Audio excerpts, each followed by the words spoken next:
right, welcome everyone to PostGrad Entertainment presents PostGrad Movies. I am Cool Guy Right Pad. Podcast. It's the podcast. God damn it, really? PostGrad Movies, the podcast. And I am the Cognitive Gamer. Thank you for that. It's a way better name than Cool Guy Right Pad. Well, that's such a bad name. For everyone that's tuning in, this is actually our first podcast. We are doing this as a method of talking about movies even when we're not near each other. Right now he's on the eastern seaboard and I am right by him in the island of Puerto Rico, which is really close to the eastern seaboard. I'm in Philadelphia. Right. But I'm not in Philadelphia. If I cross a street, I'm not in Philadelphia anymore. Really? How close? Wait, is that serious? How close are you to the border? Yeah, I'm like if I go 2 blocks, I am not in Philadelphia anymore. Oh, that's impressive. Okay. I'm on the edge of Philadelphia. I'm actually from the same town that Will Smith is from. Well, that means you can locate me via a very simple Wikipedia search. I'm glad that you're important enough to have a Wikipedia. Thank you. I don't have a Wikipedia. Will Smith has a Wikipedia. Okay. All right. So, actually, with that, I would say that you could go ahead and start. Give everyone a little bit of an intro to who you are, a little bit of background and all that. Okay. I am the Cognitive Gamer. I graduated from Colorado State University with a degree in mind, brain, and behavior, which is psychology, and it is an awesome science. We'll get into that. I was on the honors pathway, which actually led me to do a ton of journalism and media courses. So I actually did in-depth courses on movies, movie critiquing, certain genre evaluation. I did like media during wartime. I did globalization of media. Lots of media and movie stuff that won't help me now, except when I'm talking about like on a podcast, which is pretty sweet. Right. I am now doing post-concussion research, which is our pre-concussion concussion research. I'm doing concussion research. That sounds enlightening. Thank you very much for sharing your knowledge. Some interesting things about me. I like long walks on the beach. I am a tournament ice fisherman. That second one is actually not a lie. That's not a lie. I also like long walks on the beach. They're both not lies. Whatever. I wrestled a dolphin and delivered its child at the same time. So today on Two Truths and a Lie. And that would be a terrible pot. It would be over in like 5 minutes. It would be over so fast. All right, how about yourself? Okay. Cool Guy Right Pad. So terrible name. The reason why it's the Cool Guy Right Pad is because for a while I had a blog called the Cool Guy Right Pad. So I made a Twitter handle at the Right Pad, which you can follow me at. The blog fell into disuse. I may or may not go back to it. We'll see how it goes. But I decided to keep it because, I made it when I was younger, and why the hell change names? Why not?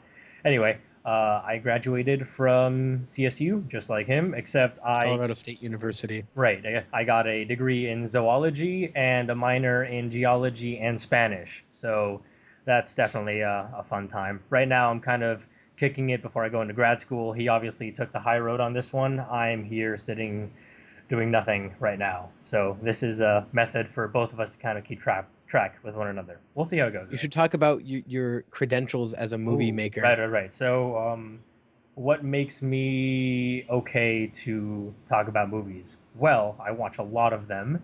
And your opinion matters so much. My credential is number 1, couch potato, number 2, Doritos in front of TV for hours. That's part of my credentials. But I've written, directed, and acted in a number of short films and one feature film that was being produced in Colorado as well. For my thesis, I wrote, edited, did the post-production, all that stuff for a documentary that I handed in. Turned out pretty well. Turned out okay. So what are you doing with the documentary?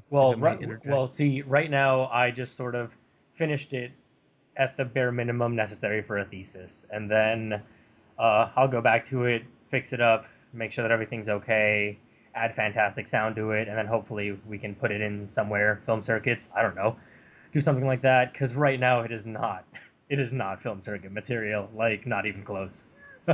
So how long do you think that will take? Well, considering the fact that I'm pretty much doing everything, like a year, 2 years maybe. Holy crud! Yeah. Man. Yeah. Well, I mean, that's how it goes. Right. And to go along with the cool guy, I also wrote, directed stuff with him mostly. It was all in collaboration. We have won a few awards for our Our productions, short right? for our contributions to the media world that is movies. Right, and So we've also been nominated for certain things in the festivals that we put them in. And by festivals, I mean the small ones by Fort Collins. local stuff, Yeah, but really local hey, stuff. hey, we'll take it. We Right, will take right. it and run with it and make a podcast. Exactly, right, because Um, that's the logical progression. Make a really crappy movie and then think that you're a really great film buff. Right now, we're just gonna go ahead and move right into it then. Uh, so what'd you do this week, Rafa? That's movie related. that's movie related. Well, I ended up watching Star Trek Into Darkness finally, and that we will be talking about new to DVD and Blu-ray later on. So I'll be able to touch on that. That'll be Okay, fun. let's give us structure then. So the schedule of events for today is well, we already got covered the intros and backgrounds. Then we'll talk about what we did this week related to movie news. It's remember this blog is a way for us to keep track with what's going on in our lives. Then we'll do theaters, stuff that we've watched and we want to talk about. Then we'll move on to the Netflix movie spotlight, not sponsored by Netflix. Then we will do totally not sponsored by Netflix. It's just really cheap. Then we'll do movie news, new on DVD and Blu-ray, and opening this week. Then we'll close. All of these will have commentary by us and probably a lot of annoying banter. So hopefully it'll end up going good. So Well, as far as movie related news, I didn't do much. My computer broke, so I had to go buy a new computer. So to do this podcast, I pretty much threw down about $1,500 just to get this thing started. that's because he bought a Um, Mac. So I did buy a Mac, and it's glorious in all its Macness. It is the big Mac Daddy, as that some was people a might call it. terrible, terrible pun. That was awful. Other related news, I found this awesome theater in Philadelphia. It's really, really old. It's called the Bollywood, and like I walked in, it was completely dead, like super dead. No one. And I was trying to see The World's End, trying. I'll elaborate. So I walked into this theater, super like it just has that feeling like it came from a different time. Like old theater And style kind of thing. Like oh, completely. And then curtains you and walk all in, that and the stuff. theater itself is narrow but super long. And there's like gold paneling on the side. On the ceiling had this grand chandelier. It was Are you serious? gorgeous. How It's much one did of the your most tickets cost? like $10, Huh, yeah. normal ticket price. It was amazing. It's one of the coolest theaters I've ever been to.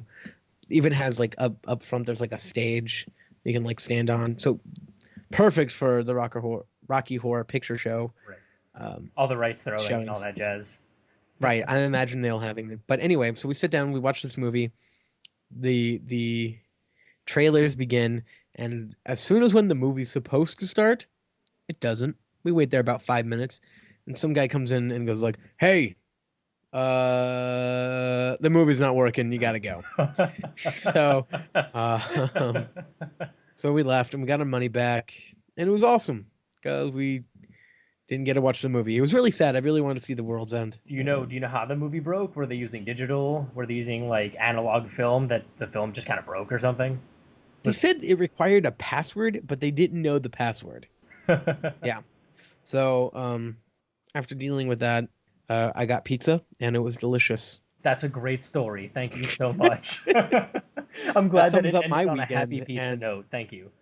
yeah, well, it really made me happy after having to throw down so many greenbacks onto So a Mac back. God, okay, so as a little bit of a warning to all of our listeners, You don't have to warn them. uh, Just let them discover it for themselves. Mr. Cognitive Gamer is Uh, very he is he is very prone to making really Terrible, god terrible. awful jokes, really god awful jokes, and Not puns and inappropriate everything. jokes, just really Just bad so jokes. so bad, so bad. Buckle yourself in. What the joke machine is a coming. And I have a really dry wit Wow. coming on tonight. I don't know what's that all about. Maybe it's just the bitterness of having to buy a MacBook. It hurts me on the inside to have such a glorious machine sit in front of me. But Be racked to the bone with debt. It's a good deal, man. It's fine. I'll pay it back soon. I feel like this is your motivational speaking to yourself. Like when you're in the shower and you're going like it was good, it was okay, it was what I was intending the whole time. Just letting I water have to be in the wash over shower. your bad feelings because the water washes off your bad feelings. No, you never do that. I don't do that either. It's whatever, man. Shower did you use? That sounds wonderful. I don't do that. No, All right, how about your week? How was your week? Okay. Mr. Cool Guy. So iPad. so I actually finally got around to watching Star Trek Into Darkness. I was really excited for it, and then I never went because I was like, Star Trek today? And everyone was like, meh. And I was like, Star Trek today? And everyone was like, meh, whatever. So I never got around to actually seeing it. But now, I finally did. And we will be talking about it because it is on the new to DVD and Blu-ray, so I won't spoil it. We're just going to go ahead and blaze right on through to theaters. A little warning, though, we will be going into spoilers of the movies, so be careful with what you're listening to. I personally care a lot about spoilers, so if someone were to spoil the movie for me, I would feel really bad, just letting everybody know. No, spoilers are not good. They're not good. You don't want the movie ruined for you. All right. I'm going to tell you a Harry Potter story. So, during high school, when the Half-Blood Prince came out, right? Everyone got it, and then I go to school the next day, and there's this guy just walking down the hallways, yelling, "Snape killed Dumbledore! Snape killed Dumbledore! Hey, everyone!" Whoa, spoilers, Rafa. You probably should put an alert before this. Right. So he just walked down the halls yelling that, and spoiled the book for everyone in our school. I don't know how that's not illegal and how there wasn't a public beating, because that was bullcrap. That was complete and total bullcrap. It was almost like he just picked up the book and he just Hitler himself got incarnated into his body. He flipped to the end of the book, read the last 3 chapters, and then decided to waltz right into school and commit genocide. It was terrible. It was absolutely terrible. And I Figurative genocide for it. Figurative genocide. No. This is literal genocide, man. Everyone was... Potter side. God. Harry Potter side. Okay. Okay, so let's... Illiteracy genocide. We are done. He brought it... really crappy jokes. Okay. So we're heading right into theaters, and we wanted to talk about 2 movies in specific. The first movie is The Conjuring, and the second movie is Elysium. So... Mr. Cognitive Gamer over here really, really likes horror. So I will let him take it away with Conjuring, but I will preface it by saying I wrote down the reviews, not the reviews, but the actual numbers that it's got on IMDb, Rotten Tomatoes, and Metacritic. So IMDb, The Conjuring is at a 7.7 out of 10. Rotten Tomatoes, it's at an 86, and then the actual top critics score is at an 86 as well, which, by the way, is how you should be using Rotten Tomatoes. You shouldn't just go and see everyone's reviews. You should go up to the little tab and hit top critics, and then the reviews will change percentage-wise. Though The Conjuring didn't. It's at 86 for both of them. And that's because it's a great movie. And Metacritic is at 68. So did you also write down the director's name? Correct. Yes. James Wan. So how about you just spout out that so I can just... Okay, so this movie was directed by James Wan, who also directed the first Saw movie and Insidious. It stars Vera Farmiga, Patrick Wilson, Lily Taylor, and Ron Livingston, among others. They've worked in other movies with James Wan, notably Patrick Wilson, who worked on Insidious and the recently opened Insidious 2 as well. Everybody else is known for really... nothing else except for Ron Livingston, who, get this, okay, he was Roger, the husband of the wife that got possessed, and he starred in The Time Traveler's Wife, as well as voicing a trooper on Halo Reach called Trooper Number 5. That's a star-studded career. That is a star role right there. Time Traveler's Wife and Trooper Number 5. Wasn't that movie terrible? God, oh my God, it was so bad. It was so bad. Okay, we're not going to talk about it. I just want people to know that movie was terrible. I almost watched it on a plane, and I said, no, this is terrible, and I turned it off. Okay, go ahead. I think the woman that played Lorraine Warren, Very also was in a bunch of things. yeah. She was in Source Code, Up in the Air, and The Departed. So both Vera Farmiga and Patrick Wilson have really really good, I guess, backgrounds coming into this, because Patrick Wilson was in Insidious, Prometheus, The A-Team, Watchmen, and Hard Candy. He was Night Owl in Watchmen, remember? Yeah, and he was the guy that got his dick sliced off in Hard Candy. Exactly. That is who he was. Totally. Okay, so he's been in this genre for a while. Right, yeah. That's the point I'm trying.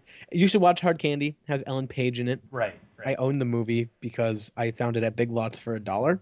There you And it's pretty good. It's an entertaining night, and it's a fun thing to just get a bunch of your guy friends together and eat like Polish sausage.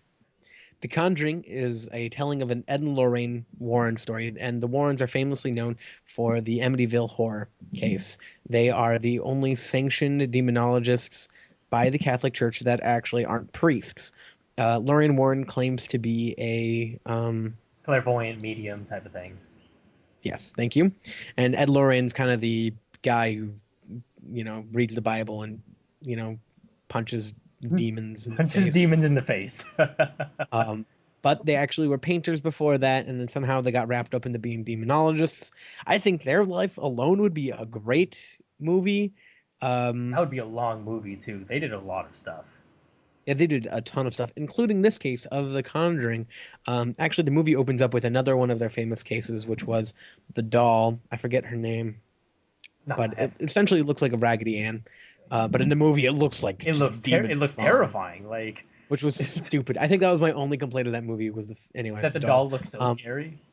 Yeah, because who in the world would take that into their house? I don't even know. And the girl looked so happy when she was picking it up. She was like, "This is a great purchase. This right here, this is gonna make me happy." I wish that sometimes people would use common sense and not bring in dolls that look like they can come alive and stab you to death.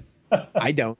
I make sure every time I find a doll on the side of the road, I make sure to see if it will come alive. If it has a demon inside of it, you look at it and you're like, if you say a really funny joke, it'll laugh. That's how you can test it. So I have a Rolodex of demon doll jokes to dispose.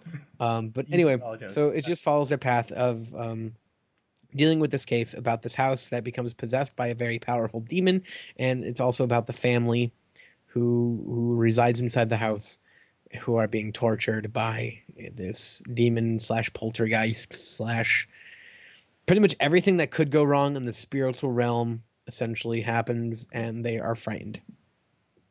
It's a horror movie, folks. I love that you said they are frightened. I think they were a little bit more than frightened, especially when she was vomiting blood onto a cloth. Oh, that was so great. So the mom gets possessed. Right. So let's take this piece by piece. We'll start with the beginning with the doll. And I didn't like that part because the doll looks scary and it's totally unreasonable that anybody would take it in. Also, it didn't play true to the book it was based off of, which actually made an appearance in the movie. But essentially, the doll actually attacked them and literally cut into one of the people. And they edited that. They didn't include that in the movie, which I thought was weird because that would be frightening. You would figure that that's something that they would include in a horror movie, right? I think they the only reason I can come up with that they didn't do that was to establish that the doll isn't a big threat. It's not like the main thing of the film, so they played it down. What did you think of the beginning? Was it a good setup? See, I really enjoyed it, the beginning at least, because I mean I see a difference between books and movies. So when I go into a movie and I know that it's something based off of a book or whatever, I know that movies and books are two different mediums. So even if it's not true, even if it's not true to the book, if it makes storytelling sense, it works. Which is why I thought the third Harry Potter worked really well, even though the chronology was totally off from the book itself. Alfonso Cuarón did a really good job of steering the movie in a way that made sense story-wise, especially given time travel, which is really nice. The second Harry Potter reference in this podcast. Okay, that's true. So, but that part didn't bother me. What did bother me was the scariness of the doll. Not because it was Okay, so it's not because it was scary to me. It's just because of the same thing you were saying. Why the hell would some person be walking around and think, you know what's a great idea? That doll that looks like a demon already and is missing half an eyeball and its skin is falling off and it's all decrepit. We're going to go ahead and put it inside. And then, not just that, but weird things start happening with the doll. And they do nothing about it. They're like, oh, it's just dolls being dolls. No, you they know? brought in a medium, Well, which then told them it was the soul of an innocent child locked inside the doll, and the fact it was a demon there to kill them. Well, it's because they allowed the soul of the little kid to inhabit the doll. Well, the soul of the kid, quote unquote, to inhabit It was the actually doll.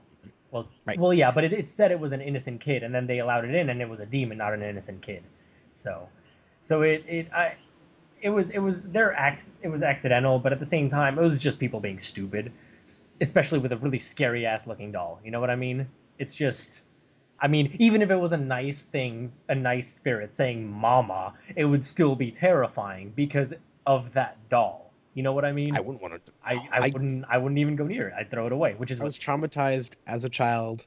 My cousins, who are much older than me, were watching Child's Play, I believe 3, and I was 5, and it scared the bejesus out of me. And to this day, I'm still slightly terrified of dolls that move. fair enough. Which don't actually exist, but Right. anyway. Okay. And then to move into the actual movie itself, I thought this is his masterpiece. This is everything that a horror movie did. It paid homage to a lot of movies taking place in the 70s, which is also the setting for this movie. Right. You can notice a lot of shots taken directly from famous horror movies, as in looking out a window to look at something, or even kind of a wraparound shot. It even had kind of a grain to it in some scenes, or overexposure to give it that kind of retro 70s feel, which a lot of horror movies took advantage of. Right.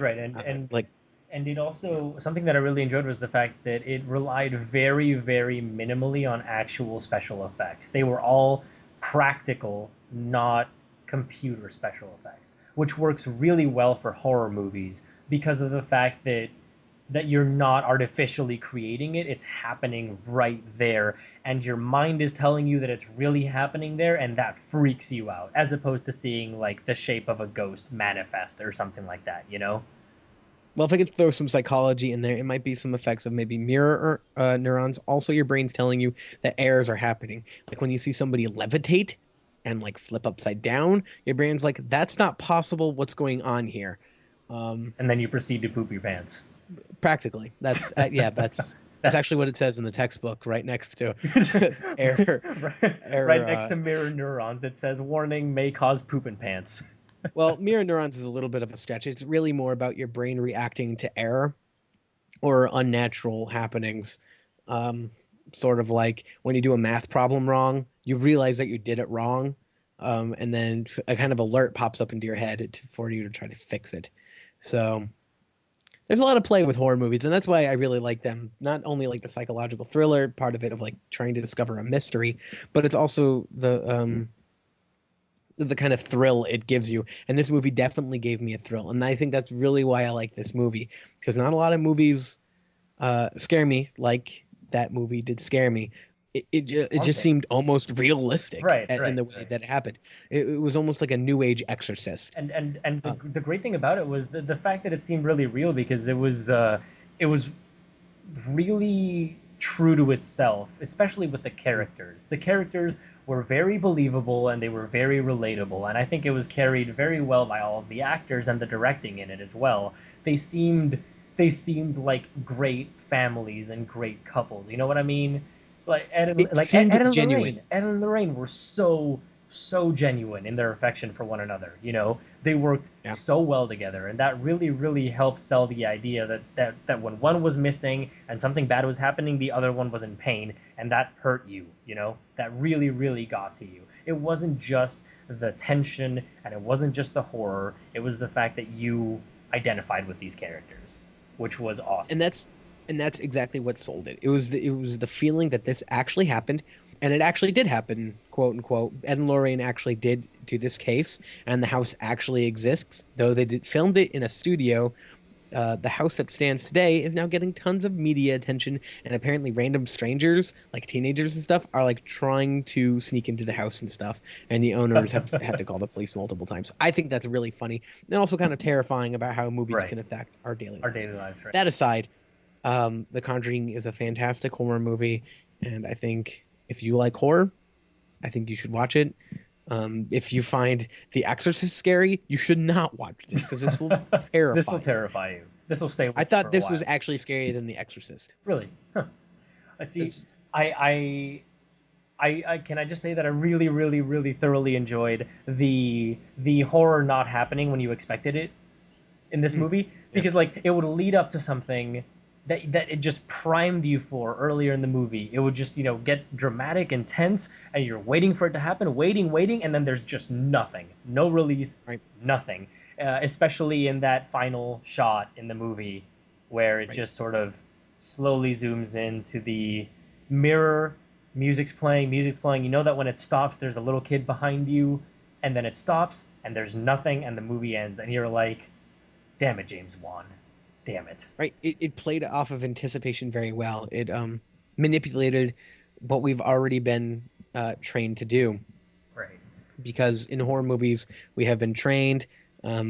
We can even go a little Pavlovian here and say that like every time we see this type of shot or this type of action or the sequence or when the music's about to crescendo, that there will be payoff, that there will be something behind you, something scary that jumps out. And this movie really screws with you because it doesn't do that, or it gives it to you at random times, Right. really messing with with your does head. that. It does that every once in a while. Like it'll do a jump scare, a normal jump scare, and then there will be another jump and there's nothing, and then another jump and nothing, and then a jump scare, and then a jump and nothing, and then jump scare, and then jump scare. Like it really randomizes the occurrences, Right. which mess with Which you. a lot of so it messed with the horror formula, which is why I truly enjoy it. So, Uh, what would we rate this movie? Because we're gonna give little ratings at the end, not real ratings like a number out of 10 or something like that. We're gonna say watch it, don't watch it, wait for DVD, that type of stuff. So, what would you give this? if it was still in theaters, I would say watch it immediately, but because I feel like it's not, um, wait for it for DVD. One thing to say about this horror movie, I watched it in a group and it was awesome because it's just great hearing other people being like, like gasping or being like, oh shit. Or I have a little story about it, but we can cut that after we give the score. So I say watch it. I'm probably going to buy it because I love having horror movies just there stocked up because I love making new friends and just being like, let's go over and watch a horror movie. It's kind of Cuddle time with your kind of new frightening. friends. That's exactly how you Oh, break the I have thing. The Strangers currently, and that's like my That- go-to horror that's a movie great movie. because it's so terrifying. So terrifying. So I had a similar story to tell in the Conjuring thing. I went with a friend and she was really scared, and I watched it in a Puerto Rican movie theater. And if I may be allowed to stereotype my own people a little bit, we really, really, really, really like to talk at the movie. So we'll talk to the movie and then we'll talk to our friends. I mean, I watched the movie in Greeley, which is 60% Latino population, mostly from Mexico, and yeah, it was a lot of cross-screen talking of like, "Orale," and, "Oh Dios mío," No, and no. a lot of being like, "Don't go in there. What are you doing, you stupid? Don't do that." Though I'm gonna go ahead and say that because I grew up here in Puerto Rico and that happens a lot, I really, really hate the people that talk in the theater. And sometimes here I've gotten so close to just standing up, walking over to them, and punching them in the face. I've legitimately felt the need to punch them in the face, but I've They would never done shoot it. you. So It's Puerto Rico. they would stab me. It's Puerto Rico. Get your facts straight, man. I do have one more story about The Conjuring before we move on, and so there's a scene where it's really quiet, like eerily quiet, and I'm with my girlfriend, and we're watching the movie, and it's a bedroom scene, and it's on the two little girls on and it's dead silent, and kind of like creepy things are happening. You kind of see the blankets move a little bit, and I just let one rip.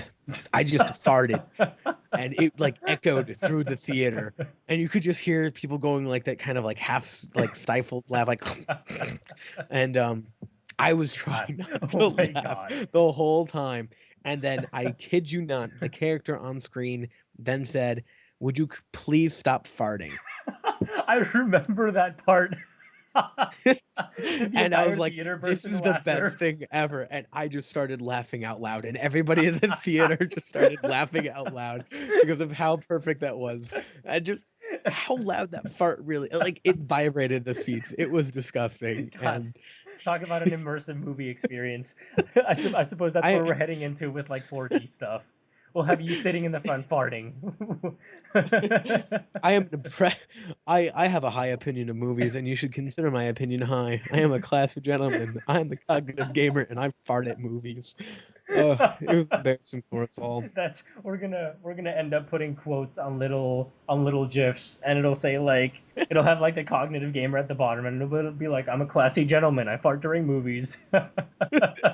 Please don't try to make me into mean. Reddit will just downvote me to oblivion. Okay, so let's move on to the next Okay, movie, let's move which on I to didn't fart in. Elysium. The one movie where he didn't fart in. So again, Elysium, the IMDb is a 7 out of 10. Rotten Tomatoes is a 68%, with a top critics giving it 65, and Metacritic is at 67. This movie is directed by Neil Blomkamp. It stars Matt Damon, Jodie Foster, Charlotte Copley, Alice Braga, and Wagner Moura. So, among others, obviously. So, what did you think of Elysium? Okay, so I saw this movie twice in theaters because I use my money wisely, and obviously I bought a MacBook. Uh, and Elysium was the definitely first one of time, the purchase. the first time I saw Elysium, it was entertaining. It held my attention despite some of its flaws. The second time I watched it, it was agonizing. Really? It grinded on and on and on. It was I think I just watched them too close together because I watched them within a week span of one another. That is really fast. Right. I saw it the night it came out, and then I saw it a week later, and it was okay. It wasn't the best. It was an interesting sci-fi concept, but it just I think the best part about it was Matt Damon acting. Really? Like Matt Damon. Really? I thought his acting was pretty okay. Okay, so let's go into talking about Okay. the acting. So, see, I just thought that his acting was okay, but it wasn't. I don't think it was his best performance. You know what I mean? It was better than was it Jodie Foster? Was that? Oh yeah, it was way better than Jodie Foster. Oh, hers was terrible. She was Oh my god. It was almost like she was reading lines right from a teleprompter and trying to be snarky about it. And then bobbing her head like up and down, just kind of a bobblehead in a car, going like, "No, you definitely don't know what you're talking about, Mr. President." You know, stuff like that. It was That made for a great podcast. That visual right there. I gotta She had a really bad French accent. Oh, sorry, we talked over each Right, other. she did. She had a really. Will you let me talk? No, she had not. a bad. I'm just gonna start French... talking over you to stop. She had a bad. She had a bad French accent. Is that what you're trying to say? She had a bad French accent. Okay, I'll take it from here. So I'm just kidding. Go ahead. No, really, go. Oh, that's all I want to say. Her acting was terrible. Though I really liked the acting of the Copley, Charlton, mercenary guy. Yeah, Charlton. Yeah, even though his accent was super thick, and I know some people did complain that it was hard to understand him. I understood him fine, and I thought just fine as well. He was intense. He played a psycho. Right, he did. I think he played really well too. He played a sociopath very, very well. I mean, I wouldn't know the technicality behind it, Mr. Psychology, but I would say that he played a sociopath pretty damn well. Yeah, right? I mean, psychopath. Yeah, I mean, he was a serial killer type to the extreme. He didn't feel emotion, but obviously, like revenge and just his own pride was his motivation. And he was creepy beyond belief. Oh yeah, totally. Like when he was just stroking and smelling that one chick's fray, her hair. He was just like sitting next to the plane, just smelling her hair, and he was like, "You make me want to settle down." It was. And then she's like clutching her child, which makes it even worse. And then he just like kisses the kid, and you're like, "Oh God!" It just that was God. Oh man, That was probably one of the better scenes because it made you feel so uncomfortable. it And then his really face melts, and then you're so happy, and then he gets unmelted, and then you're that was not a happy. crazy scene. That was crazy because I love that the grenade goes off and you just see his face blow right off, and you're sitting there in the theater going like, did I just see that? Did that just Yeah, happen? totally. That was super graphic. It was a scene in Drive of like when the woman gets shot with a shotgun and it Right, just right, right. splatters, Her, and her it was the face same effect. right, and Oh, just the shrapnel cuts his face up, and then you're like, well, there goes the bad guy. I guess that was anticlimactic, and then they rebuild his face, which was which was so awesome, it was awesome. stupid. It was It awesome. was let's bring back the bad guy by essentially putting him in this machine that allows people to live I forever. love the fact That's so I stupid. love the fact that even though the biology of this is incredibly, incredibly flimsy Can you beyond please go belief, into that? unless they're using, can we what? Can you go into that? Can you just have a biology rant right Right, now? right. So the biology behind this is really, really crazy because how can one machine treat every single thing, even if it has the records of all the people? Because With a laser. right, with like It doesn't cut in, it doesn't incise. It it's is a right. laser. I mean, the only thing that I could think about is it's using charged particles, similar to different types of scanning that you basically reflect charged particles off of it, like an X-ray or something like that. It just penetrates your body and deals with the problem. And I mean, I'm glad that they dealt with the fact that citizens get treated each individually, so you have to scan your arm in because each person's body has a different genetic makeup, and each person's body, for example, one person's cancer, even if it's in the same place as somebody else's cancer, it'll be treated slightly differently, and you're going to have to take really good care of that, just to be sure that you're doing individualized treatment for people. So it was nice that they dealt with the individual aspect of that, but the science behind that machine is just god awful. But it's okay. It's okay because it's a suspension of disbelief. A suspension of belief. My bad. It doesn't. What I like about science fiction movies is that they give you something that's No, science. you're right. It's the suspension of disbelief. Okay, okay, well, good, thank you. What I like about science fiction movies is the fact that they give you science and then they just sort of glaze over it. They don't explain how it happens. They just say it and then don't try and be technical about it. Because the biggest fault in movies is when they try and explain stuff with science and it sucks. Like for example in Thor when he was like when they were like, "Oh, that's he says magic," and she says, "No, it's whatever Einstein Rosen bridge," and then he goes like, "Yeah, where we're from, we call it magic," stuff like that. No, no, you don't say it's an Einstein Rosen bridge. You don't say that. You don't try and explain how it's happening. You say either magic or it just sort of happens, and then you're like, what? And then you deal with it. You deal with the repercussions of what happened. So, and that's what they did in Elysium. They just put the giant machine there. They put someone in there, showed them getting healed, and then done. There was no explanation as to what it did. It literally just went scanning, scanning, leukemia, 100% removal. Like that's all it did. And then somehow you just buy into the fact that the leukemia was fully removed with magic spinny orby lasers. And it's okay because they don't try and explain it. And I'm totally okay with that. In summary, Einstein is a magician. Einstein is a magician.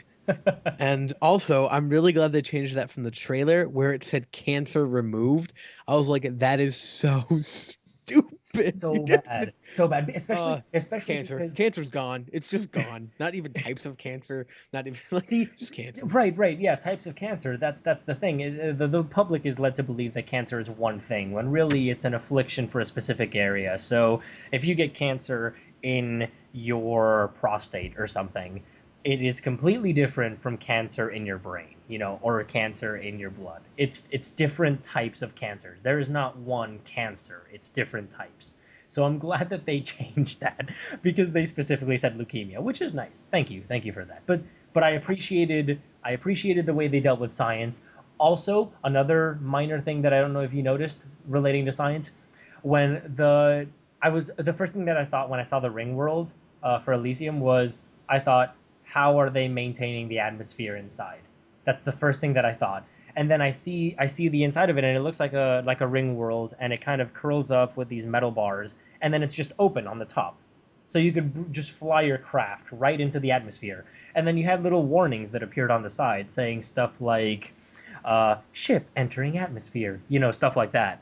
it just said that, and it didn't explain how they held the atmosphere there, how they prevented hydrogen from flying out of the atmosphere. But it's totally okay because it just happened. The ship just flew in. Elysium was just there. They didn't try and explain it, and I was totally okay with it. Even though it's kind of weird, and I kind of want to know how that worked, the science behind it. I'm okay with suspending disbelief. It's good. It was an Einstein-Rosenberg. That's how they did that. Einstein-Rosenberg. Thank you. It was an Einstein magic is trick. that a new like ice cream flavor in Ben and Jerry's? Einstein-Rosenberg.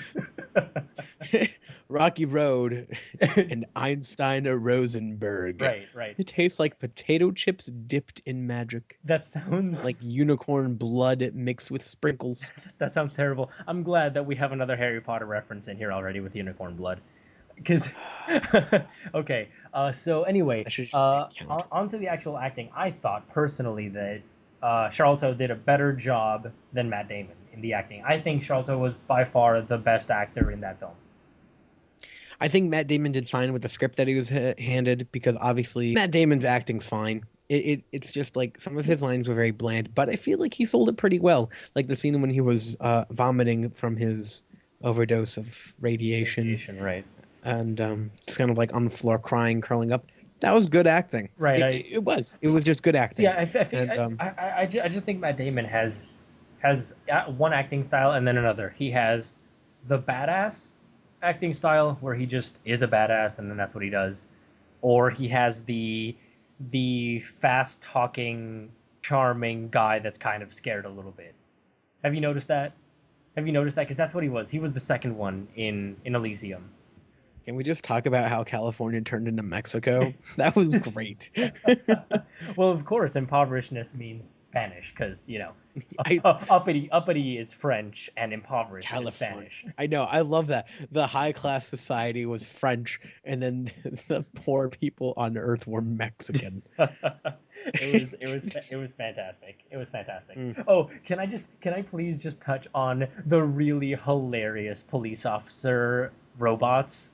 Because, that was great. Because I just love the fact that he was being sarcastic with them, and they didn't change their tone. They started beating the crap out of him, and they were like, "Calm down, citizen," and that was all they said. They talked to him in the same tone, and they beat the crap out of him in the same tone, and it was oddly off-putting and at the same time unnerving to have a robot beat you up and then not care, and then call you citizen a lot. I think the probation robot. Was the best. Like, would you like a pill? I don't care. And then it's like vandalized. It pops open and there's like 50 pills in there already ready to go. It was so stupid, and it was fine. It was okay. What would you rate it? Let's go. What would I rate it? I would actually say that it's on the bottom end of watch it in the theaters if it's still there. I thoroughly enjoyed it. I thought it was a good ride while I was in it, and it was an enjoyable movie. I don't know. That's my takeaway from it. What about you? Don't watch it twice in 1 week. And that is good advice. I would say red box it. Red box it. It's on Netflix. You don't think it's give it a try. You don't think it's worth going to the theater to watch? That's a tough call because I saw it twice, and the first time was good. It was good, and the second time I watched it, it was terrible because I already saw it. So I wouldn't watch it a third time. Yeah, I think I agree with your lower end of watch it or just wait for the movie. Right. I'd say it's worth it. It's an entertaining movie to watch on a Friday night. So. Though I do think it deserves a little bit of a better rating than it has gotten. Not necessarily IMDb and Metacritic, but Rotten Tomatoes. I don't think a 68 is justifiable for perfectly fine. I think I don't know. I'm thinking more. That's better than average. If we say 50 is an average, it is. It is better than average, but I don't know. Still, it's better than average, but not by much. Right. But see, I think it's my GRE score. I think the reason why it got rated like this as well is because it's directed by Neil Blomkamp, who just got right off of doing District 9, which was an absolutely phenomenal movie, and see that again. And then this movie just, I don't know, it reminded me a lot of District 9. And it was a sophomore slump, I think. Yeah, it was. Well, we'll see. We'll see his next movie. But, oh well. Okay, so now that we're done with theaters, let's go ahead and move on to our Netflix movie spotlight, not sponsored by Netflix. It's Official title. official title. Netflix movie spotlight, not sponsored by Netflix. What's that in little abbreviations? NMSNSBN. That is a lot of N's and S's. That was awful. We're never gonna abbreviate that. So the movie that we're doing this week is John Dies at the End. Right, and this is okay. So this is how this is gonna work. Do you have all the information?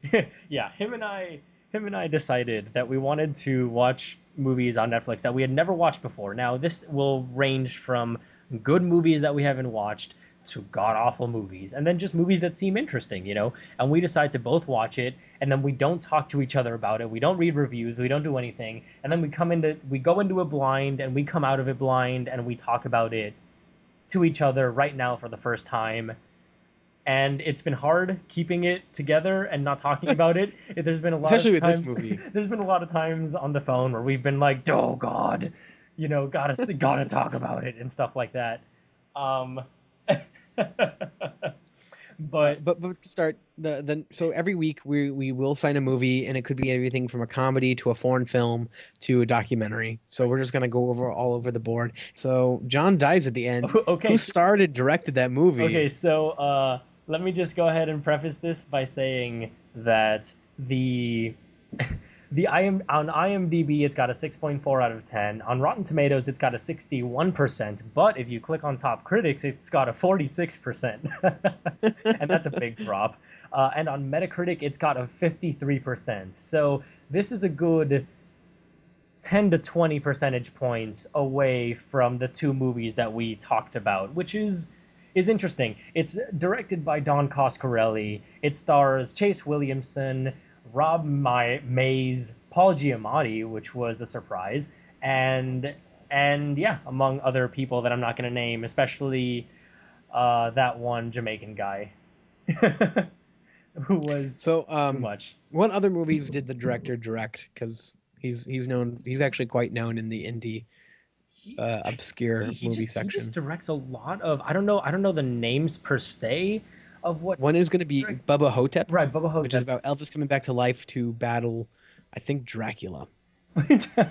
So it might not be. So don't criticize me too much. Right. But it's just obscure indie stuff that is obscure to the max. And he's directed like Barbarians #3, like a lot of really weird, obscure cult classics, I think.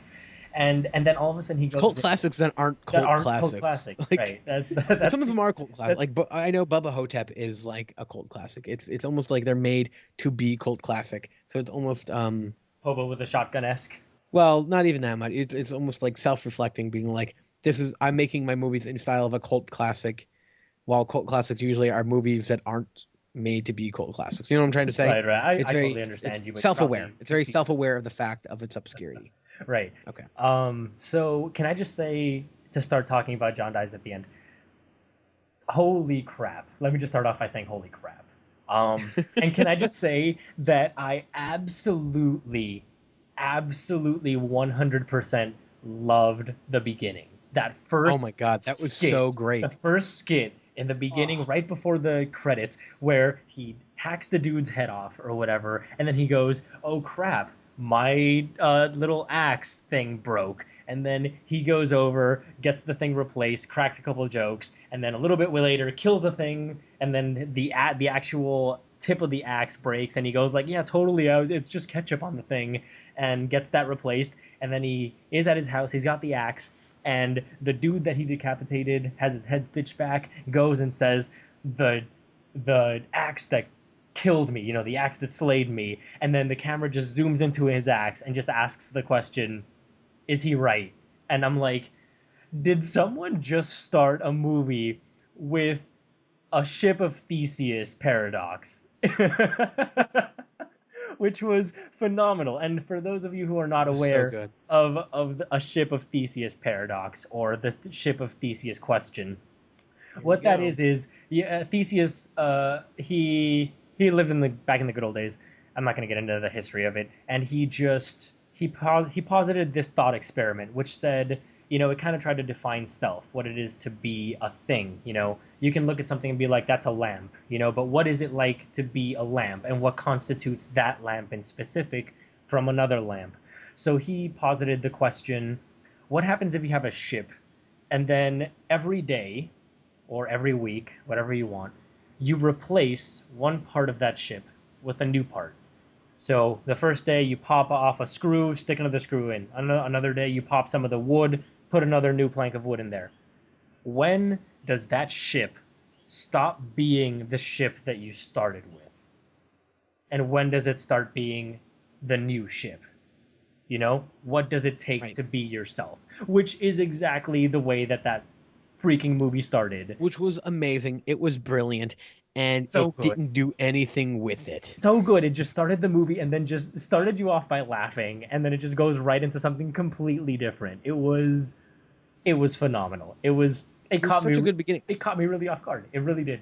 Yeah, you'll be happy. I think this movie deserves the 50% because the first half, amazing. It was such an obscure, great movie that made me laugh. It had me intrigued, and then the last half of the movie was just so boring. I don't know how it's like almost you get like, it drags on, and then gets really convoluted. Really convoluted. It's convoluted. It doesn't make any sense. No, and it almost feels like you're getting what's that word I'm thinking of? Like when you hear something over and over and over again. And it's like shocking at first, and then it's not shocking anymore. Oh, just sort of a dampening of your response to it, kind of thing. You just get used to it. Right. Desensitized. There you go. Oh my god. There you go. Oof. Good on you. Good on you. Pat on the back, psychologist. You get almost desensitized by the obscurity. It's like, oh, this thing's not a thing anymore. Oh, now they're going into. But before I jump into that, let's talk about the phenomenal beginning. And I just have one word, or maybe it's two words, and that's penis knob or dick knob.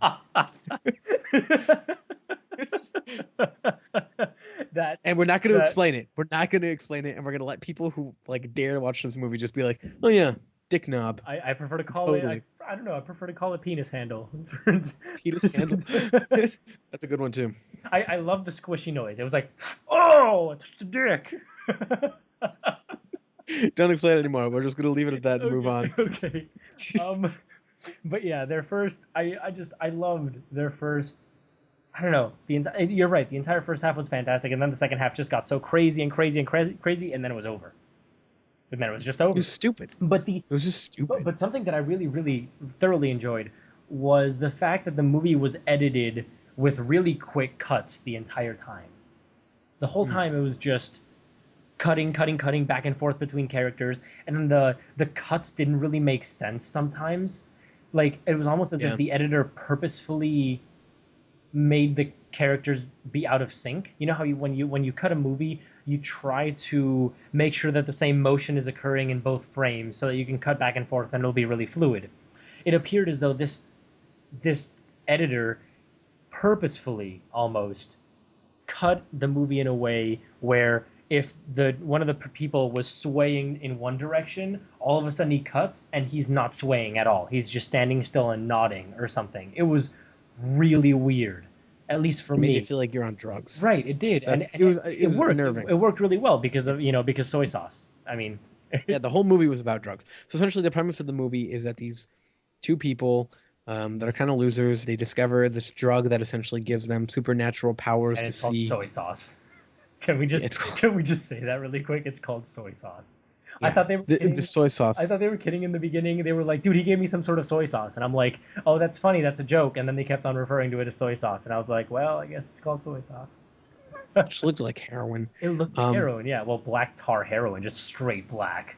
But it essentially gave them the power to tell the future. And they can see things before they happen. They can manifest things with their imagination.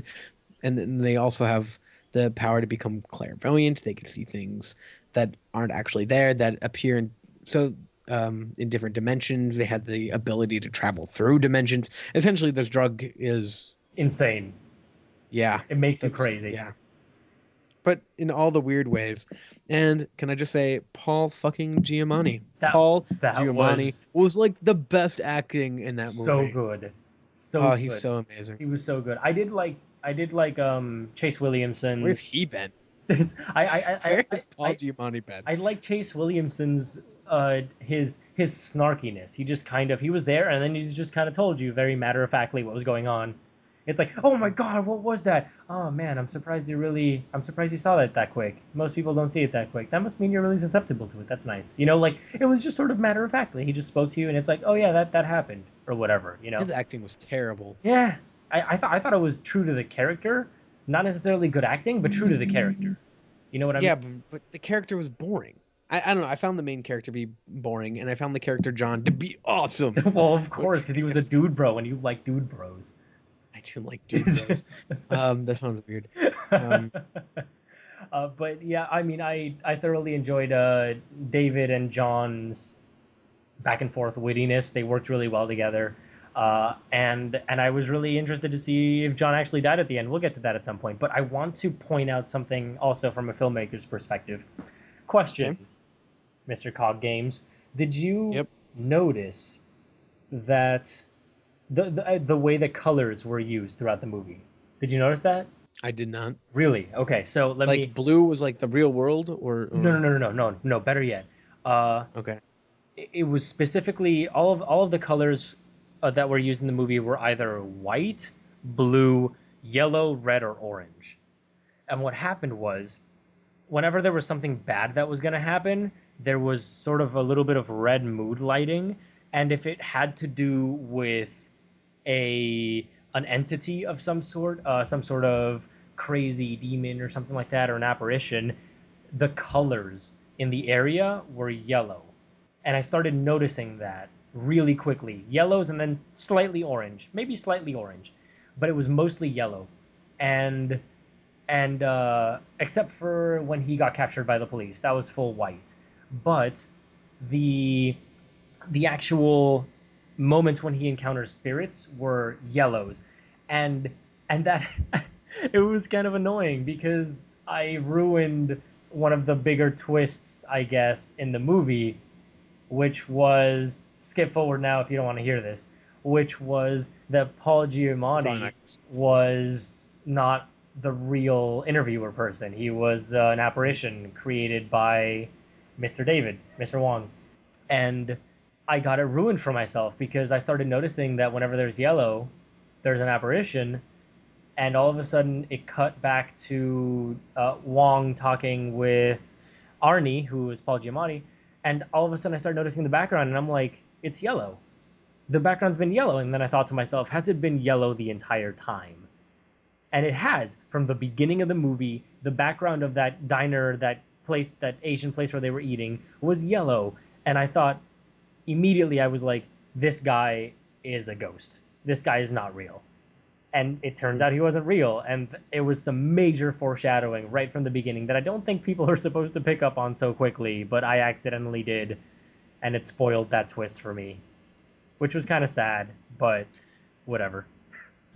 What can you do? I got bored.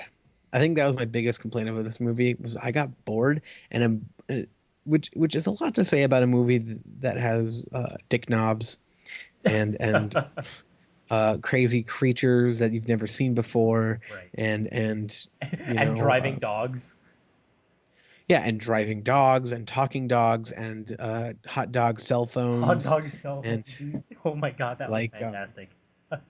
Like it was just like it just became so convoluted with its own universe, and I know the book is like separated into parts, and I tried to chunk that down into one movie that somehow had to introduce these characters and introduce the soy sauce and then introduce what the drug did and then introduce this like enemy that could destroy the entire world, and then they had to somehow resolve that. So it was just too much in one movie that's only an hour and a half. Right. Not to mention the whole interviewer thing. Like, it was just too much movie for its own good. That's true. It was too much movie for its own And good. it just had to speed along. It didn't introduce the main villain until like halfway through the movie. Yeah. And even then it didn't explain it. It was just like it just had you assume. It was just like, oh, this thing can destroy the earth. I don't know how I know that, but now you know. And it's like, Right. this is Right. It didn't make you care at all. what like it didn't explain what it was. It doesn't explain what the capabilities were of this enemy. It didn't even explain where it was coming from or anything like that. It was just like boom, alien, just And eventually it did, but I mean, it just rushed to that ending, right, and it stopped being creative, and it was just trying to wrap up the story.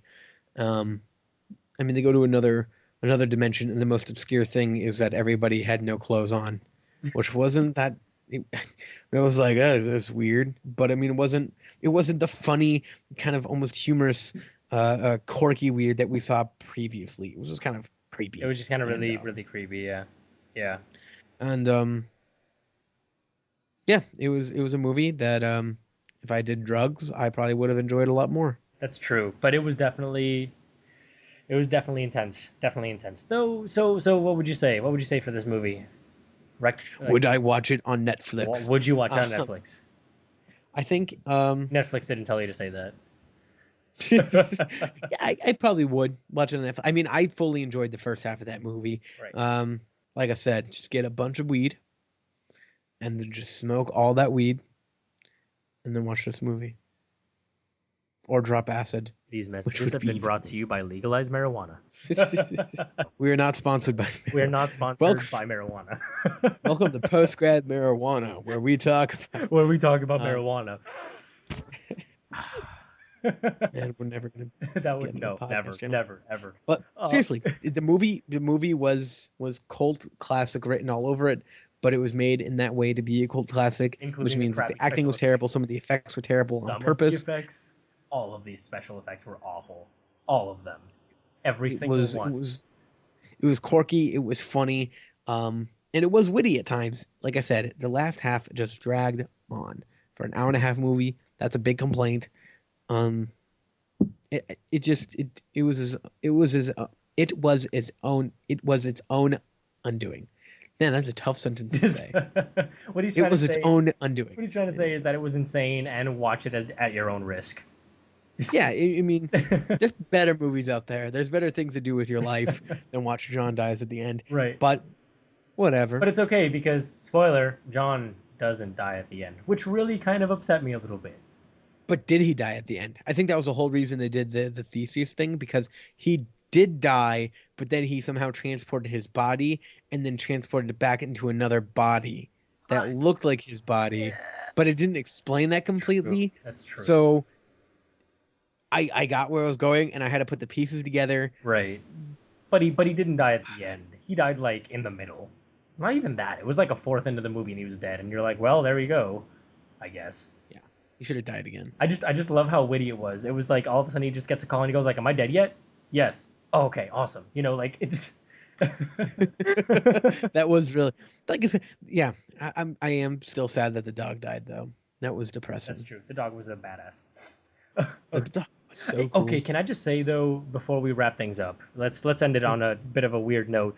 Can I just say that I was completely entranced by the Jamaican guy's nose?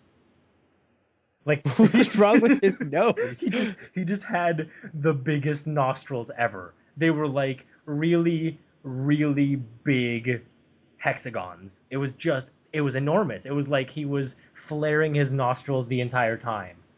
Do you think that was symbolism for something? I don't even know. I think they just casted him, and he always like had his head slightly lifted up, and he was like, man, like just enormous nostrils, enormous. And I found myself staring at the depths of his nostrils because they occupied a good like eighth of the screen. It was screen royalty that was being taken over by nostril size, which kind of freaked me out a little bit. That made him extra creepy. I think.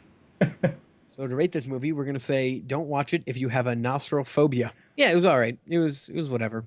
I think it's whatever, and I think that's really too bad because I had high hopes for this movie. But... All right. Okay. So moving onwards, we are going into movie news, and we are starting with movie news. So we should definitely come up with a little jingle or something. Movie news. Anyway, that was a good try for the first run. I think we're gonna keep that. So in movie news, we have one that's kind of a little bit old, and we're just gonna touch on it. It's Ben Affleck as Batman. Yay or nay?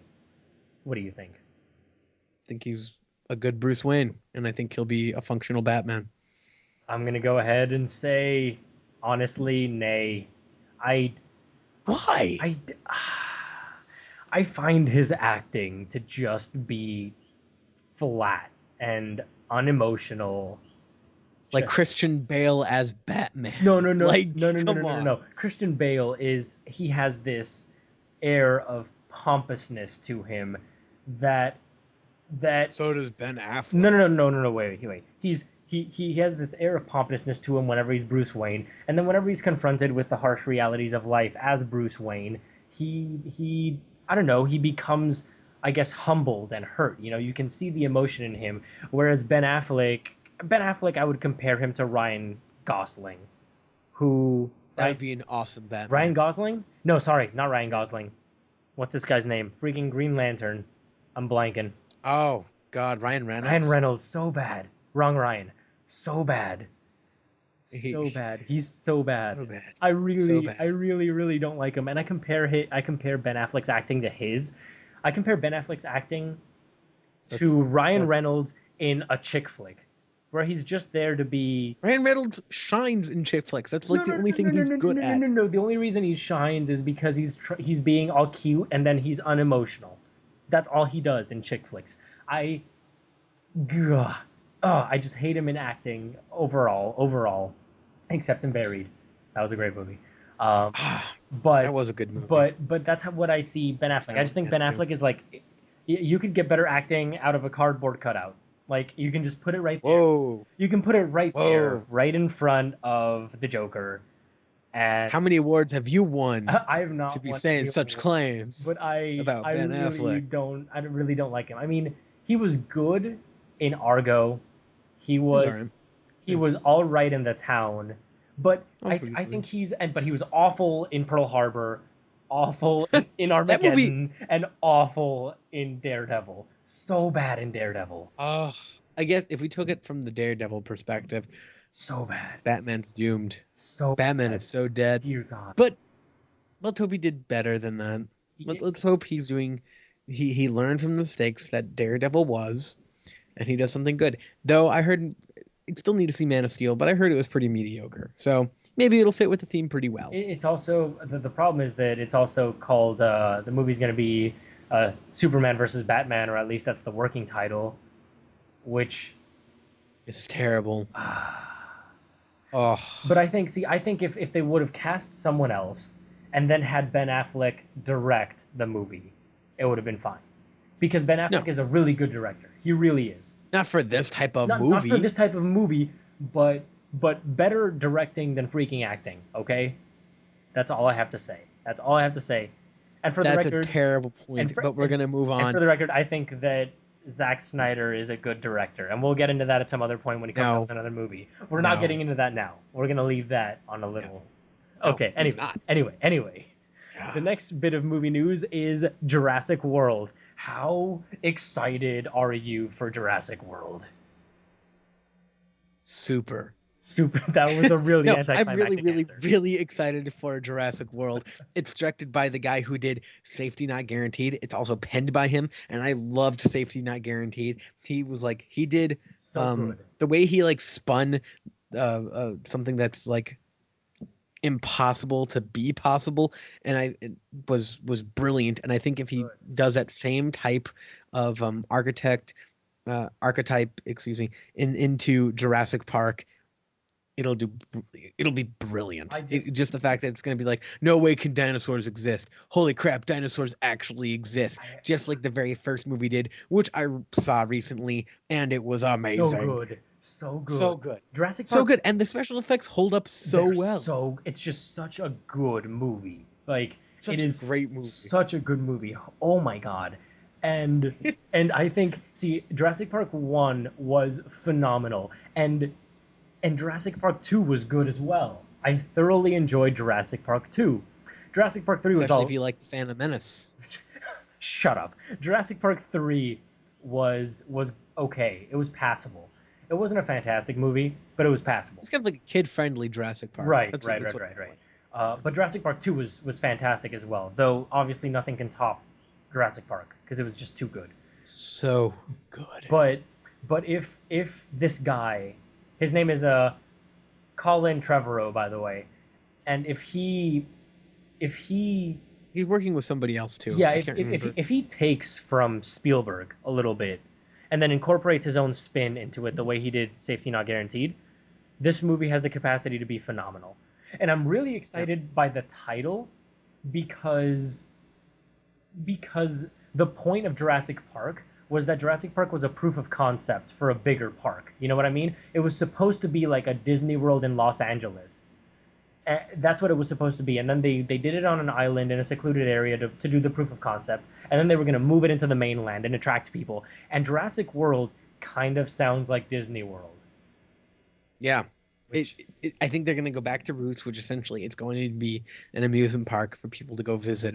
That goes terribly, terribly wrong when Newman pretty much sabotages the entire park. He's going to come back from the dead from getting attacked by a Dilophosaurus and come back and put his stupid little screensaver thing that protected his computer. And then Samuel L. Jackson's gonna be like, I'm tired of these motherfucking raptors in this motherfucking Jurassic World, and it's gonna be great.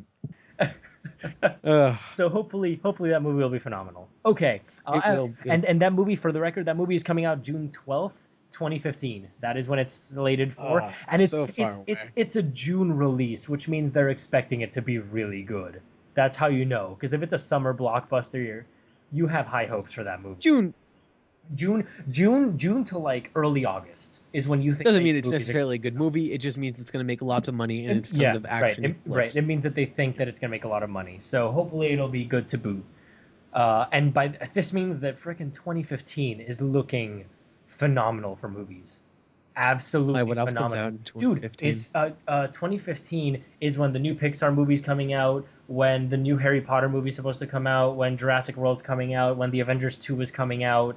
I believe it's the third sequence of movies in all of the Marvel universe, stuff like that. It's just a new Star Wars. The new Star Wars. It's an absolutely enormous year. 2015 is going to be crazy. And they're going to make If this podcast still exists in 2015, we'll have to do it 3 times a week. Exactly. It'll be just to cover all the epicness. No, we're not doing it. That's going to be too much. That's fine. Okay, so anyway, moving on from Jurassic World, we have the new Harry Potter, which is based on Fantastic Beasts and Where to Find Them. So, what do you think of this? I'm excited for more Harry Potter. I'm doing the same. I am too, honestly. I really am. Nothing really much has been announced for it, except that J.K. Rowling is doing the script for it, which is A+. That is definitely an A+. Oh, okay. So I love Harry Potter movies. I love the books. I love the universe, and I love the theme park. So this movie will come out around the same time that the new theme park's supposed to be open, and that's going to be awesome. And I'm going to go, and it's going to be so much fun. And you're going to watch it there? Yeah, I'm actually going back to the theme park in January, so really? Suck it. Yeah. My grandpa wants to go before he dies. So. Am I allowed that sounds to come? Morbid. Question, if your grandpa dies, can I go in his stead? No. What? He's not like dying, he's just old. I know, like I'm just saying, if you were to hypothetically die because someone hypothetically put a hit out on you. I think we would cancel the trip. What? Fine. Whatever. You were hoping my grandfather dies, so you could take his place to go to a theme I never park. said that. This was all hypothetical. Anyway, so this movie is supposed to be set 70 years before the events in Harry Potter, and it is set in New York, and you follow Newt Scamander around while he's doing his little misadventures and stuff like that, and he's penning the book that is to become a staple for Hogwarts that they use to teach in first year. And that seems really cool. This has the capacity of being a really, really cool movie. And I don't know, I'm kind of imagining it if it's in New York 70 years before Harry Potter. That would put it, since Harry was born in the 80s and Harry Potter happened in the 90s, this puts it right around like 1920s era. The Roaring 20s plus magic, which just sounds awesome. It seems like it's gonna, if it ends up being like a mix between the King Kong remake and The Great Gatsby, like put together. If it looks, style-wise. Yeah, style-wise. if it looks like that, that would be amazing. Yeah, Absolutely amazing. I think that'd be great. I just got done playing BioShock, which is kind of that same time, but not really. But anyway, I'm just digging on old timey things right now, and that gets me super excited to be like Harry Potter, but in the past, and then it's gonna be like Harry Potter, but in the future, and the next one's gonna be like Harry Potter, but this time it's steampunk, and who knows? It'd be crazy. Right, that's exactly what. But this is supposed to be a new series, so it's supposed to start a new franchise, which we'll see. We'll see if it works. We'll see if it's pretty good. Yeah, we'll see if it's not garbage. Hopefully it this is. could be the Phantom Menace to Star Wars. Hopefully. But see, Star Wars recovered, which I don't know if Did it? Yes. Did it recover? It did. Okay. By the third movie. Anyway, okay, so we're moving on to other news, which is Terminator 5. Terminator 5. How do you feel about that? Terminator 5 coming out the same week as Independence Day 2. Terminator 5 was delayed to come out the same week as Independence Day 2. And it actually is coming out a couple days before Independence Day 2. So the news is essentially the Terminator 5 people pushed it forward to just be major jerks. Wow. What assholes. I know. But I think it's a great move. See, the problem is I really want to be excited for Terminator 5. But Terminator 4 was the one with Christian Bale? Yeah, it was just mediocre. It was terrible. It was just so bad. But that wasn't like a sequel. That was a prequel spin-off thing. Right, but even still, so bad. Even still, it was unnecessary and not very good. I mean, it had action in it, and you could watch it. So that really described almost every movie ever. That really doesn't constitute a really good movie. You know, you need more than that. You could watch it and it had action and there were people. You could stare at the screen and have the information come into your brain hole. Like it was a movie and I watched it and you sat in the theater and then it was over and you walked out. I didn't watch it in the theater. I think I rented it and I was like, I'm done halfway through. I just turned it off. Right. It was. Which is I don't do that very often. Yeah. Oh, that was I think Terminator 5 will be good. It'll be. I mean, if it was anything like this era, it's got Schwarzenegger. I think they signed him, which is does it now? Awesome. Yeah. Though because it's coming out the same time as Independence Day 2, let's go ahead and talk about that and go ahead and say that it's going to be a load of crap. I'm calling it Independence Day 2. I'm calling it from right now. Independence Day 1 was like, it reveled in its cheesiness and it was just fun to watch. You know what I mean? It was a fun movie to watch and you enjoyed it and you laughed along with the stupidity, and then you also kind of got a little bit scared by the aliens when he attacked and spoke through the guy. Just kind of talking. Like right through the glass. Terrifying. But yeah, it was an enjoyable movie, and Terminator Independence Day 2 is going to be not that. Which they haven't decided if they got Will Smith or not. I heard that he declined. Yes, but now it's back on the table. Oh. So it's still being disputed. So I think if they sign Will Smith again, which I mean after making that terrible M. Night Shyamalan movie. After that was just Scientology propaganda. Right. I feel like he has nothing. Like he has no shred of dignity left. He should just go for it. Right.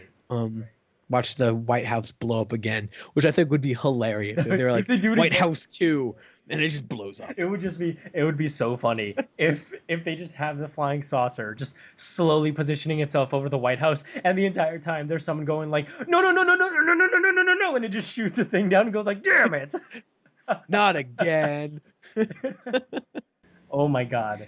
That would be too funny. That would be way too funny. I thought they killed the aliens at the end of that movie. No. This is one of the biggest plot holes that I have ever found in a movie, okay? In Independence Day 1, they knock down all of the giant spaceships and they're on the ground and then everyone's cheering and they're like, yeah, Independence Day, yeah, America, you know, that type of stuff. And then the movie ends and it leaves you wondering, you saw how big all of those spaceships were, and you saw how many aliens were inside it. There is absolutely no way that there would not be survivor aliens in there. And judging by the size of that, each of those things has to have at the very least a couple million aliens in there. So given, let's say that it's got a million aliens, okay? And let's say that, I don't know, 5% of the aliens survive. That's what, 50,000 aliens? That's how are you going to end a movie with 50,000 aliens coming out from each ship? Okay? There were like 10 ships in orbit. So 50,000 times 10, you're screwed. You're screwed. That brings you right back up to 500,000, which is half of one of those ships. You are screwed, and the Earth will be ravaged by the aliens that come out of there because they are insane and they have tentacles coming out of their backs. But it's going to be the 4th of July, and we're going to be eating steaks. They will catch us off being guard. fat. They will catch us off guard in the 4th of July. Shouldn't they call it Independence Day 3? Because, I mean, the first Independence Day is when we got our independence, sort of. And then the second Independence Day was when we killed the alien scum.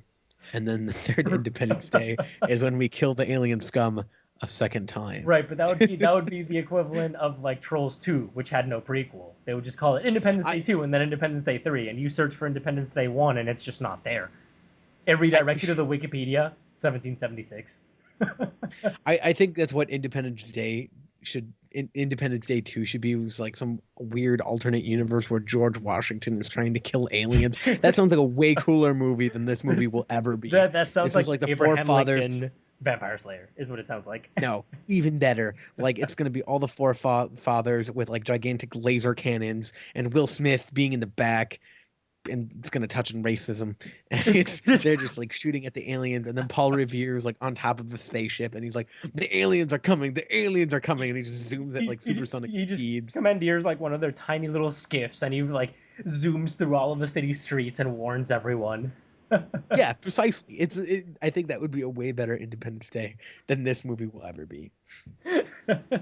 I would just love to see that zoom in shot of just be like a big wide shot, and then have Paul Revere running in, and all of a sudden like stopping, his horse rears up, and it's just a straight close-up shot of his face, and he like pulls out a cigarette from his mouth, and he goes like, the aliens are coming, and he drops an alien's head in front of Washington, and Washington just like looks up at him and goes like, suit up, and they just put on exoskeletons and fight the crap out of the aliens.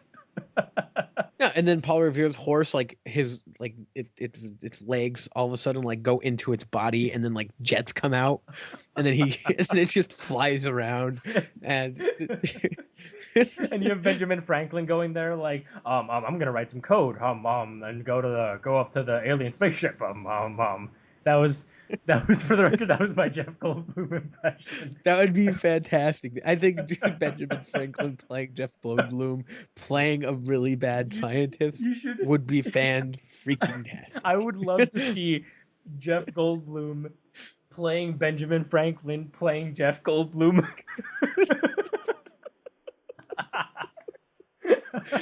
That makes for some phenomenal movie right there. Whatever happened to Jeff Goldblum? Like, he just also kind of fell off the face. Well, of the planet. I mean, he's gonna go into Independence Day too. I guess it's like in Jurassic Park. Life finds a way. Isn't he gonna be in Jurassic World as well? I hope so. Jeff Goldblum was phenomenal. He was so cool in the 90s, and then he just died, and then all these movies from the 90s are getting remade, and he's probably gonna be in all of them. So. Right. Just every single 90s remake movie. I'm not doing anything. Please. Okay. All right, we have something for you. You're going to play Benjamin Franklin that's trying to be you. In Independence Day. Can you do that? Oh, man, I don't know. That's tough. All right, what else? Is there any more news? Okay, no, we don't have any more news. So. We don't have any more news. So moving on to Independence 3, Judgment Day. Judgment Day. That's... All right. Anyway, so let's go ahead and move on from movie news. We are going to go into opening this week first, and then we'll go to DVD and Blu-ray because we'll talk about that a little bit. But opening this week is Prisoners, which stars Jake Gyllenhaal and Hugh Jackman, and I'm kind of I'm kind of interested in seeing that, but it seems like a movie that would get into my psyche, a movie that would kind of mess me up inside, you know, get my Looks daughter sad. stolen or something. Yeah, it just seems like a ride that I'm not going to enjoy. It's gonna be a good movie, but it's a ride that I'm not going to like being on. You know what I mean? Yeah, I still don't know why anybody would want to kidnap Wolverine's daughter. That just seems like a death wish. Right, it does. All right, so another movie that's opening this week is Ip Man: The Final That was Fight. quick. Well, we're just mentioning it. We're just mentioning That it was so fast. since we haven't Prisoners seen looks it. pretty good. Prisoners looks good, and I'm definitely gonna watch it when it From comes the out. tr- But the other from the one, trailer. other one that's coming out is Ip Man: The Final Fight, and the Ip Man movies are gorgeous. They're beautiful. They're phenomenal. Phenomenally acted, phenomenally directed, beautiful cinematography. Watch them. Is it in English? No, I don't think so. I think it's I don't it's watch it. it's subtitled. If it's anything like the first Ip Man, so you should definitely second one watch. was Yeah, subtitled. right. Watch all of the Ip Mans. Highly recommend them. Hopefully this one will be good. So it has my I want to stamp of watch approval. the Grand Master, which Yes. is the English The, remake, so I the don't have to watch. Grandmaster. It I don't looks have to read gorgeous. subtitles. It looks gorgeous. Yeah, So it looks great. I wish I saw it. Yeah, I'm really sad. Movie theaters in Philadelphia are really weird in the fact that there's so many of them that they all can get like one big blockbuster, and then that's really far away from me is the one that gets the movie that I want to see. So it's a well, pain in the butt. at least it's not like Puerto Rico where you get a movie that is coming out to theaters in the United States and then we get it a week later or 2 weeks later. But hey, our tickets cost way less than yours. Do you want to know what I paid when I was on the eastern end of the island? Sure. $3.75 I hate you. for a movie. I pay $12.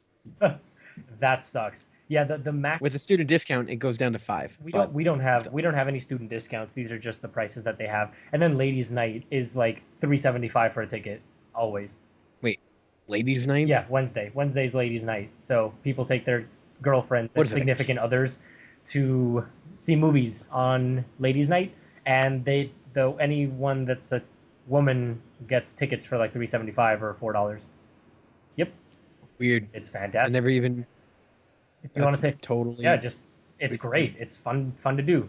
So if any of our listeners are from Puerto Rico or are coming here, take your lady, or lady take your man, or any Or lady take combination. your lady. Yeah, any combination thereof. So But man can't take your man, right, man which can't is take man. totally messed up. So screw you. So take people to watch movies. It's cheap. Anyway, moving on to new to DVD and Blu-ray, and we have a couple movies. We have Star Trek, we have World War Z, and we have Chasing Ice. I will talk about Chasing Ice because I'm interested in it. So, want to start with Star Trek or World War Z? World War Z. Okay, so so with World War Z, it was definitely a really fun movie. It was great. it was thoroughly enjoyable. I don't know. To me though, it kind of felt a little bit rushed. The action, it was moving along too fast from place to place. It kind of felt like the motion from place to place in National Treasure 2. I felt it detracted from the movie a little bit. But overall, it was a good movie. I enjoyed it, and I mean, for the amount of work that went into that damn movie and the problems and everything that Brad just Pitt, bogged the it down. director, yeah, it was. I think it turned out to be a really good movie. It made tons of money. A sequel's announced. I don't know how I feel And about that, honestly. The sequel. I think it's great. I think that movie was interesting. It has an interesting universe. I love Max Brooks's book, even though the movie was vastly different from then. Brad Pitt was like his top grossing film in years because he hasn't been anything good in years, or at least nothing as blockbuster esque. But how are you? But I kind of wish they kept the original ending, where Jamie Foxx forced Brad Pitt's wife to have sex with him for protection. That just sounds awful. That just sounds terrible. It's true. That is the original ending. I know it's the original ending. And I'm so glad they reshot that because that would have been terrible. That would have been so bad. It would have made you feel awful. But I don't think that a World War Z sequel was necessary. You know, it made a ton of money and that's nice, but God, the movie ended and it was hopeful, it was good, done, you know? It's like Happy Feet, good movie, didn't need a sequel. Cars, good movie, didn't need a sequel. You know what I mean? Like, it's a good movie. Okay. Done. We're done. Anyway, so moving on to Star Trek, and this movie I recently watched, and you watched as soon as it came out, I'm imagining. I watched it twice in 1 week because I use my money wisely. This is gonna Um, be like a trope. You use your money wisely. You're gonna be like, all right, so cool guy, right, Ped? I'm gonna go ahead and let you know that I bought 5 cars because I use my money wisely. Just every episode, something different. cool guy, the right pad. I bought a MacBook Pro, and I'm also getting a Wii U this week. You're gonna end up Does it shelling out. sound like I use my money wisely? I am a poor grad student, and I'm spending it instead on food, on rent, on new computers, and a Wii U. That sounds like something you would do. Yes. Yes, it is. All right, so I hope my what did you think people don't of judge me. Star Trek? Oh, they'll judge you. Oh, I thought it was great. It was fun. It was funny. It was like, It was funny. It really was funnier than the first one, I yeah. thought. Oh yeah, and I think it just breathes new life into the Star Trek universe, and it much needed breath. I love the. Because Star Trek. Can I just say that I love the fact that even though it was still actiony, because that's, you got to sort of appeal to a certain type of audience. The original Star Trek was very, I don't know, it was very involved with, morality and philosophy and stuff like that. And Right. I'm glad that this movie, the second Star Trek, was dealing with those types of topics. Even though Yeah. it was on the surface, it still talked about immorality, what's right, what's wrong, true friendship, and then it had the lighthearted Right. comic relief of relationships, and then all of a sudden it hits you with a sledgehammer in relationships. It's very funny. Her going like her attacking Spock, yelling at him, and then the captain goes like, "Guys, can we not do this here?" And she goes like, "Excuse me, Captain, I'm talking here," and then just keeps on talking. And he goes like, "Okay," and then she says, That "But scene was great. besides, I'm That was not the only probably one the that's best mad at you. The scenes. captain is too. Whoa, don't drag me into this." It was great. It was great. She actually has a point. Right, That right. was. It was so Like, good. But then all of a sudden at the end of that scene, Spock just lays on the fields, and it's so good. It was a great yep. transition. It was great writing. It was phenomenal. I thoroughly enjoyed it. J. Abrams did a great job, and I And hope he he does a toned great down job the with Star lens Wars. flares. Thank you. Thank you. I kind of like the lens flare. That's Yeah, fine. you have to be classy with your lens flares, is how I feel. I think it should just be a whole movie of lens No, flares. no, this is like the exact same thing you do with shaky cam, and I hate you. I hate you. Okay, I'm gonna go ahead and take this as an aside right now to mention the fact that whenever we're filming movies, he always takes the camera and just starts shaking it, and I absolutely hate him for it. Because when I'm editing and when I'm applying special effects and I have to rotoscope around the blur of something that I think might be an object because he was shaking it, I hate him. I hate him with a It's fiery called burning art. passion. It is not art. It is not. It is not art. I do not It have adds the feeling that you're there. It adds a sense of realism, and it's much needed. blah blah blah. It'd be boring if we were doing a horror movie or anything like that, and it didn't have shaky cam Okay, at least a okay, couple okay, okay, times. okay. There's a difference between subtle shaky cam and your shaky cam. You grab your arm and you move it about 5 feet up and down, and you just shake it, just all around, like in circles and in lines and zigzag, and it makes no sense, and it's awful. Oh, It's awful. it's called art. It's awful, and I hate you. Makes you feel uneasy. That's the equivalent of a dude walking up, taking a piss on a wall, then spray painting around it, and being like, "It's modern art." That's exactly what you're doing right now. Your shaky cam is a piss on a wall surrounded by spray paint. My shaky cam's great, and that's all I'm gonna say. Okay, okay.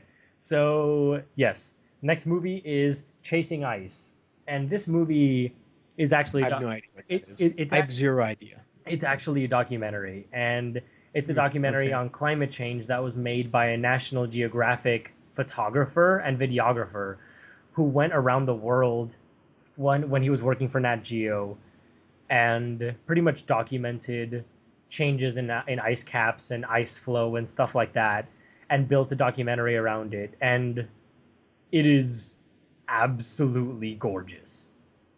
it's one of the most beautiful films I've ever seen, and the cinematography is insane. It's out of this world. I've never seen anything like it, and it's a sight to behold, and it's a wonderful, wonderful movie. So I highly suggest. If somebody wanted to watch that movie, where can they go? I believe it's on Netflix. But again, it just Is it really? I think it is, and it already came out on DVD and Blu-ray. So for sure it's on DVD and Blu-ray and available at a store near you and or Amazon.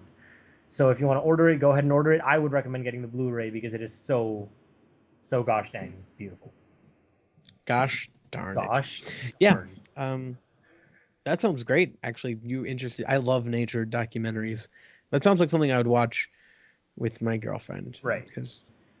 All right. Well, we are done with our first podcast. So please, if you would let us know. Yeah, awesome. Hats off to us. Hands everywhere, clapping. And if you would please let us know what you thought, what you liked, what you didn't like, all that type of stuff, what we should talk about, what movies we should watch, that would be great. You can contact us by emailing us at postgradentertainment@gmail.com. You can follow us on Twitter. My handle is TheWrightPad with a W, TheWrightPad. And his handle is The Cognitive Gamer. At Cognitive Gamer. If you don't know how to spell that, you should go back to school. I'm sorry. Thank you for alienating me. Cognitive Gamer. One word. Okay, so you can follow. I don't mean to be condescending. I apologize. You can follow. I'm really a nice guy. I really am. What you're doing is just digging a hole and then talking the entire time.